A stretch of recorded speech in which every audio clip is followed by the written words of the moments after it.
Hey everybody, this is Jason, Jay's Project Garage. On this episode, I'm going to be working on the 69. We're going to replace this fender apron. I've got a new one sitting right here. I'm going to be using the belt sander that I talked about in the last video. Just kind of show you how to use it and some tricks that'll make it faster getting the spot weld and stuff out. This apron really isn't in that bad a shape. The reason I'm replacing it is because there's rust at the shock tower between the spot welds. And for the time that it would take me to cut it out and replace the sheet metal, it's honestly going to be better if I just go ahead and replace it, because there's actually some rust under the bracket and there's some rust on the top of the shock tower itself. Kind of rust prone areas on early Mustangs. So that's it. We'll get started.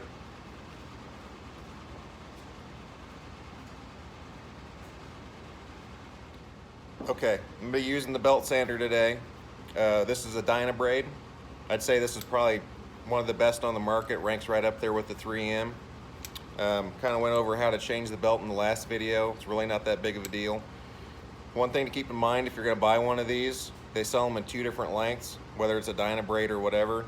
This one's takes an 18-inch belt. They've got one that takes a 13. I honestly don't really know what the benefit would be of using the smaller belt. The belts themselves are a little bit cheaper, but the tool's about the same price. This one seems to work great, so I never really had any reason to try the other one. I'm going to be using a 36 grit belt. One thing to keep in mind, you don't have to necessarily pull this thing flat on the material. You can actually run it up on the edges, and it takes material off even faster. I'm going to go ahead and cut a spot weld real quick on video, just to show you how fast it is, and then I'm just going to go ahead and cut the rest of these, and I'll show you what else we're going to do on the other side.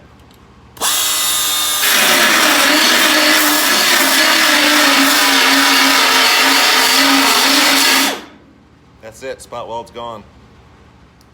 Alright, something that you're going to run into when you're trying to save one panel and you're replacing the other. A lot of guys will try to find the spot welds and they'll drill a hole down through here. The problem is the size of the old spot weld is dictating what size hole you drill. I don't want to drill some huge hole and have to fill it in with weld. So what I'm going to do is I'm actually going to go in and grind it from the bottom side, which is another great thing about the belt sander. Is you can get in really tight spots, places where you can't get a drill, and you can grind this old panel and pop it off from the bottom. And then I can go back and I can drill whatever size holes I want in the top, and it makes it a lot cleaner, and you wind up with a better finished product that way. All right, just like that, the old panel's out. Probably took me less than 10 minutes. And that was even taking my time. But I used the panel separator so I didn't warp this. I didn't damage the panels that I'm trying to save. You'll notice how clean everything came out. I do have just a little bit of grinding left to do, but for the most part, came out great. The nice thing about using the belt sander is you don't have to worry about drilling a hole all the way through on a panel you're trying to save, and obviously unless you want to. You do kind of have to pay attention because it takes material off really fast. You'll notice a line start to form, and when you see that, you know you're all the way through and you need to stop. It's kind of a feel thing. It's going to take you a little bit to get it figured out so that you're not causing more damage to the panels you're trying to save. You'll notice on this one, I went up from the bottom side and I ground it. Now I can go back in and I can drill whatever size holes I want to put the spot welds back in. Alright, one thing that you might notice is that the way I do it, I get the whole original panel out in one piece, and there's a couple different reasons for that. So I'm going to lay the two panels side by side and I'm going to compare them. And the one thing that I notice is how sharp this corner is on the original one and how rounded this is on the new panel. So I want to be able to take this panel and lay it on top of the new one to check this edge where it goes up against the strut tower to make sure it's the same. And I want to make sure that the contours where it meets the firewall are the same. But I'm going to go in with a hammer and dolly and I'm going to sharpen up this corner so it looks like this. This is a visual thing only. This will still weld in there fine. I wouldn't be worried about it at all, but it's going to look a whole lot better if it resembles, at least resembles the original one. Something else I noticed And you're going to see this a lot on aftermarket panels on old cars. Quarter panels, I mean, it doesn't matter. Any weld-in panel is going to be like this. You'll notice it's cut out right here. On the new panel, it's not. Well, by taking this whole panel out in one piece, I can take this and I can lay it on top of the new one, and I can make sure all the edges and everything are where they're supposed to be. Alright, so I took the old panel and laid it on top of the new one. I used a couple punches to locate it on the hinge nuts. These are going to be my reference, and you can see the difference between the new panel and the old one. But by taking this old panel out in one piece, I can use it to trace onto the new panel. You can see the differences.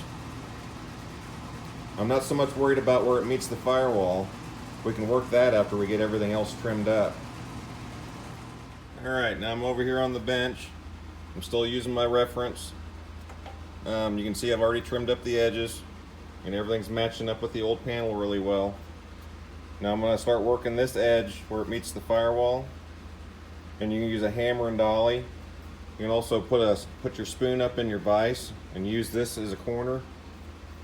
I've already worked it a little bit, and you can see how much sharper I'm getting this edge. Don't worry about hammer tracks. You can go back and work those. Just worry about getting the edge where it needs to be. And you can see with just a little bit of work and a little bit of time, I've only spent about 5 minutes on this, but you can see how much sharper that corner is getting. Just be patient with it, and you can get it to almost mimic the original panel perfectly. Alright, now I've got the original panel laying on top of the new one, and you can see that just by working that corner and sharpening it up, how well it's matching the original panel. And now you can see with just a little bit of work, if you take a little bit of time on the front side, the new panel will drop right in and look almost identical to the original one. And that's kind of the whole idea when you're doing a restoration. Alright, and just like that, I probably spent about 20 minutes on it. I'm really happy with that back edge. It's nice and sharp. That corner's nice and sharp now. Sits against the shock tower the way it's supposed to. I've got it all clamped up and mocked up, and now I can take it back out and grind on my flanges and decide where I'm going to put drill the holes for the plug welds. Alright, I've got all my flanges ground, and I've used weld through primer. Now I'm going to show you how to figure out where you need to put the holes for the plug welds.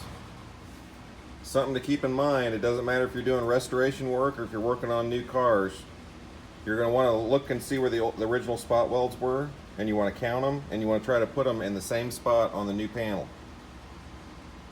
On new cars, it's really important that you pay attention to all data. They get their information from the OEs. They're going to tell you whether you can put the spot or plug welds back where the original ones were, or if you need to offset them. They're also going to tell you how many you need to put in there. Sometimes they tell you that you need to put more in, so just keep that in mind.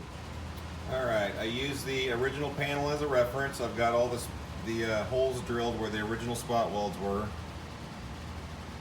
And now we're just about ready to start welding. Alright, something to keep in mind. This is a spot weld bit. It's actually made for cutting spot welds. Regardless of whether you're cutting a new hole for a plug weld or if you're just drilling on an old spot weld, these work a lot better than just a regular drill bit. They don't grab and twist up the metal as bad as a regular bit would. It's got a centering tip on it, but other than that, it's completely flat across the tip. There's a couple different styles. They have one that's got an 1/8 inch pilot in the center. I don't have one here to show you because this is my favorite. They also have a style, it's called a Blair bit. It almost looks like a hole saw. I don't like those because after you've drilled the spot weld out and gotten the panel off, then you've got a bunch of nuggets left that you've got to go back and grind. So it just seems counterproductive when you could use one of these and it's a one-step deal. Okay, actually I was wrong. I do have the other style bit here. I didn't realize I did, but I don't know if you can tell or not, but you can see how there's an 1/8 inch pilot built into the tip where the other one just kind of came to a little point. The problem with these is when you're drilling down through a panel, let's say I'm taking this one off to replace it and I'm trying to save this one. When you drill down through, it'll take the spot weld out, but it'll also wind up leaving an 1/8 inch hole in the panel underneath. The last thing I want to do is damage a panel I'm trying to save where I have to go back and repair it. So the other bits just seem to work a whole lot better, at least for me anyway. All right, that's probably enough for this episode. I'm gonna go ahead and get this thing burned in. I'll show you what it looks like when I'm done, next week's video or something. But I don't know if you noticed, I keep talking about times. Like this only took me 5 minutes, or this only took me 10 minutes. And in last week's video, when I was talking about how long it took to change the belt on the belt sander, it doesn't take very long. Hey, make sure you get one of these helmets because you don't have to flip your helmet up after every plug weld.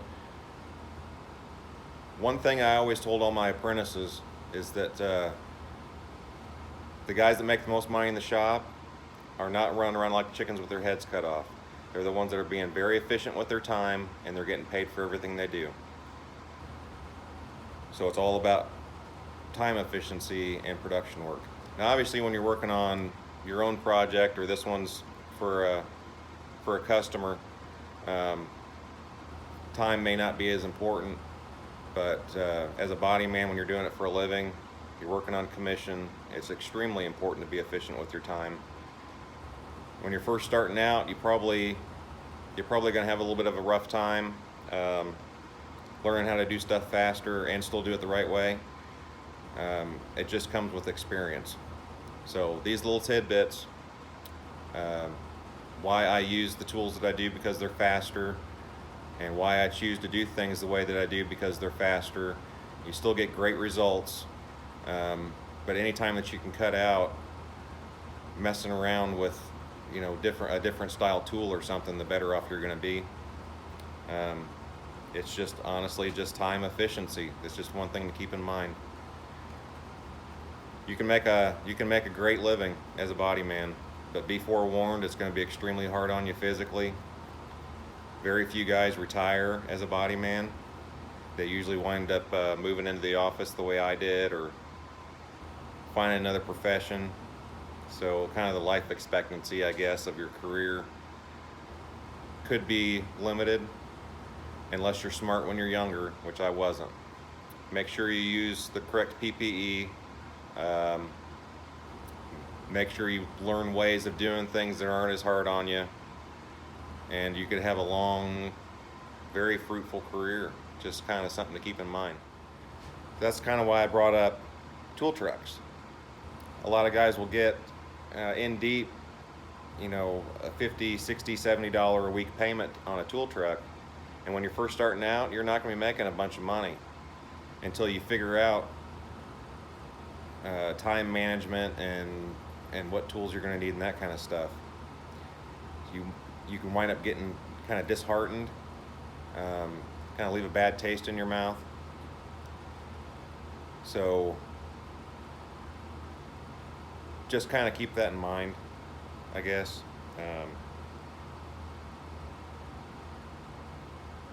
Stick with it.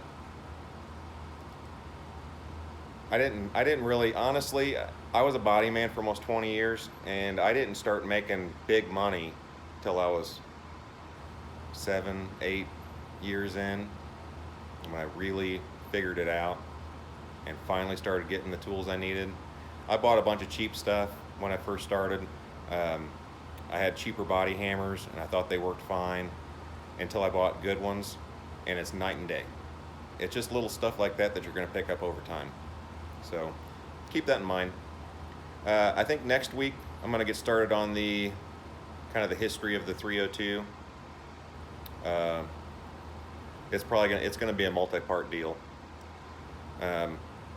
If you're at all interested in Fords, or if you're interested in Chevys or Mopars, I'm going to be messing around with those a lot too. Make sure you subscribe, hit the like button, leave a comment, tell me how much the videos suck, something. You guys have a great day, and I'll see you next week.